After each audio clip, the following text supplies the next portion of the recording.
The moment I walked through those gold doors, every conversation in the ballroom stopped. Not faded, not softened, but stopped completely, like the entire room had been waiting for something it didn't expect to arrive in the form of me.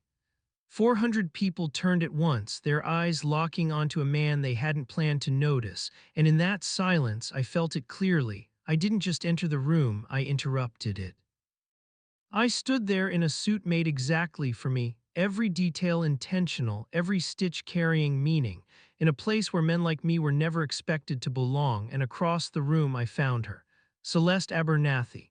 She stood in silver, breathtaking, her hand slowly rising to her mouth, her eyes filling with something deeper than surprise. It wasn't confusion, it wasn't shock. It was recognition, like something she had believed in quietly had just become real in front of her. Beside her stood her father, Raymond Abernathy, and his face told a completely different story.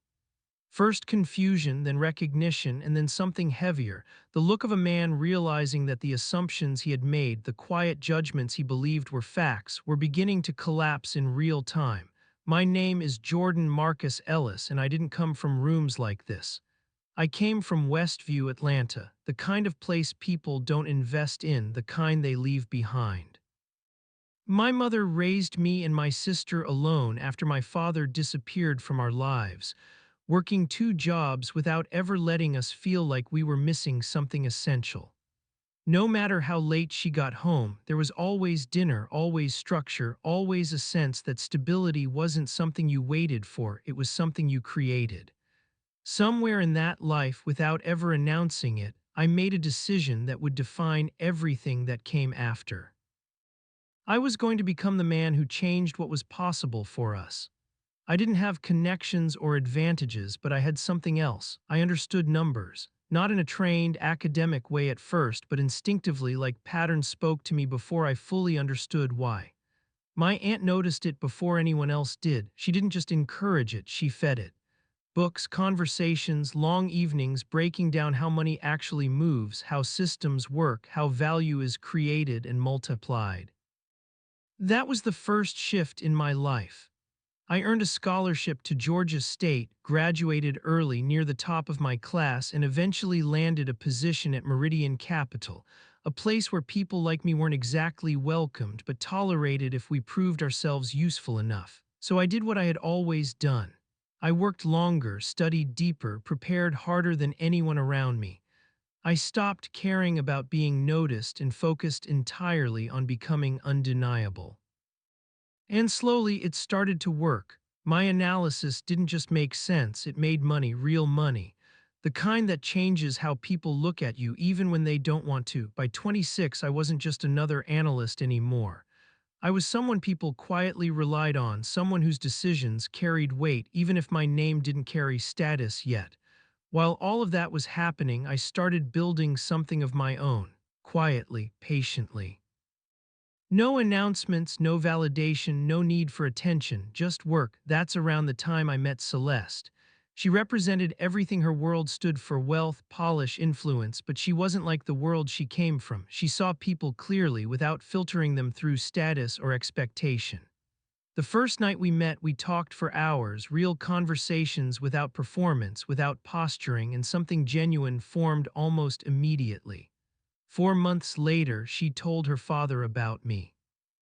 He called me a very fine young man, which is the kind of compliment that sounds respectful but carries a quiet finality to it, like a door being closed politely instead of slammed. When I met him in person, I understood the truth immediately. Raymond Abernathy didn't hate me. He simply didn't believe I belonged, not in his world, not in his daughter's life, not in the future he had already designed in his mind.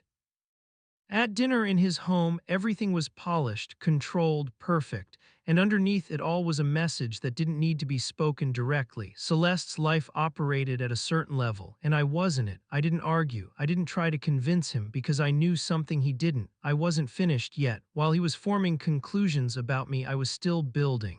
Investment wins turned into larger opportunities.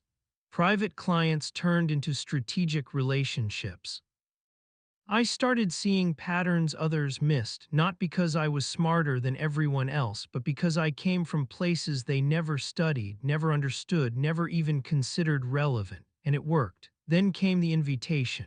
The Hartwell Foundation Gala, $3,000 a plate, one of the most exclusive rooms in Atlanta, and Raymond invited me personally. On the surface, it looked like acceptance. It was a test, a stage.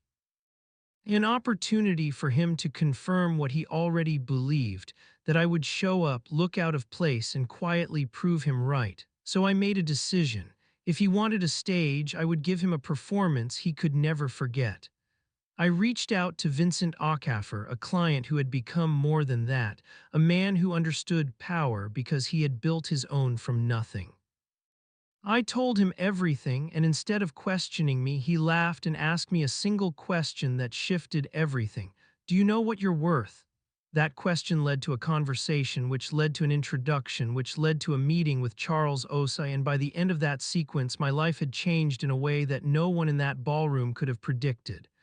We didn't create an idea, we built something real, a private equity firm, structured, funded, positioned. And I became its managing partner. But the most important part wasn't what we built, it was when we revealed it. The gala stopped being just an event, it became the moment. I had a suit made not for style but for strategy. Inside the lining was the official seal of the firm, and behind that, something even more powerful, $3 million in committed capital, secured, documented, undeniable. The night of the gala, Celeste saw the suit, but more importantly, she saw what it represented. Everything I had been building quietly, consistently, without needing anyone's approval. She didn't look surprised, she looked proud, and then we walked in, the silence. The attention, the shift in the room, but the entrance wasn't the real moment. What happened after was, people approached me not out of curiosity, but out of recognition. Investors, executives, decision makers, they knew my work, they knew the results, and suddenly the narrative had changed. I wasn't the outsider anymore, I was the opportunity. Raymond saw it happen in real time, every handshake, every conversation, every shift in attention that moved away from his expectations and toward a reality he hadn't considered possible. When he finally approached me at the bar, there was no performance left in him, just a question. What is happening here? And I answered him simply, I built something. For the first time, he saw me clearly, not as a risk, not as a mistake, but as someone he had completely underestimated. He told me he owed me an apology. I told him he owed his daughter honesty first. And in that moment, something changed, not because I proved him wrong, but because I showed him something undeniable. That where you start doesn't decide where you belong. Later that night, after everything settled, Celeste and I drove through the city in silence, the kind that doesn't need to be filled because everything important has already been understood. She eventually asked me the question that mattered most, whether any of this had been about proving something to her father. I told her the truth. The gala had been about him, but everything before it, the years of work, the discipline, the building, that had nothing to do with him. He didn't create it, and he couldn't stop it. And she nodded because she knew the difference. As we drove, I thought about where all of this actually started. Not in that ballroom, not in an office, not in a deal, in a kitchen, my mother coming home late, still making dinner, my aunt teaching me numbers like they were a language. The quiet decisions, the unseen effort, the moments nobody celebrates, but everything is built on. That's where it started. That's what people never see. The room, the suit, the recognition, that's the result, not the story. The story is everything that happens when nobody is watching. There was a moment years earlier when I almost quit. I had done everything right and still been overlooked, passed over without explanation. That kind of moment can break you if you let it, but instead of stopping, I adjusted. I stopped chasing recognition and started building evidence. Results that couldn't be ignored, and eventually they were. The system didn't become fair, I just made ignoring me too expensive. That's the difference. And that's the truth most people never hear. Don't wait for someone to see your value. Build something that makes it impossible for them not to. Later, Raymond came to my office, sat across from me, looked at everything I had built, and said the one thing I never expected to hear from him. I was wrong, not quiet, not indirect, clear. And in that moment, there was no victory in it, just clarity, because this was never about proving someone wrong. It was about becoming something undeniable. That night, I called my mother, told her everything. When I finished, she reminded me of something she had told me when I was a kid, that the only thing anyone can take from you is what you agree to give them. Then she said she was proud of me, and I told her the truth. Everything I built came from her. She said no, she just gave me somewhere to stand, and that's what this was really about. Not the room, not the money, not the moment. The ground you stand on, because once you have that, once you build on it, once you commit to it, no room gets to decide whether you belong. You decide that long before you ever walk in. And when you finally do, the room doesn't change you, you change the room.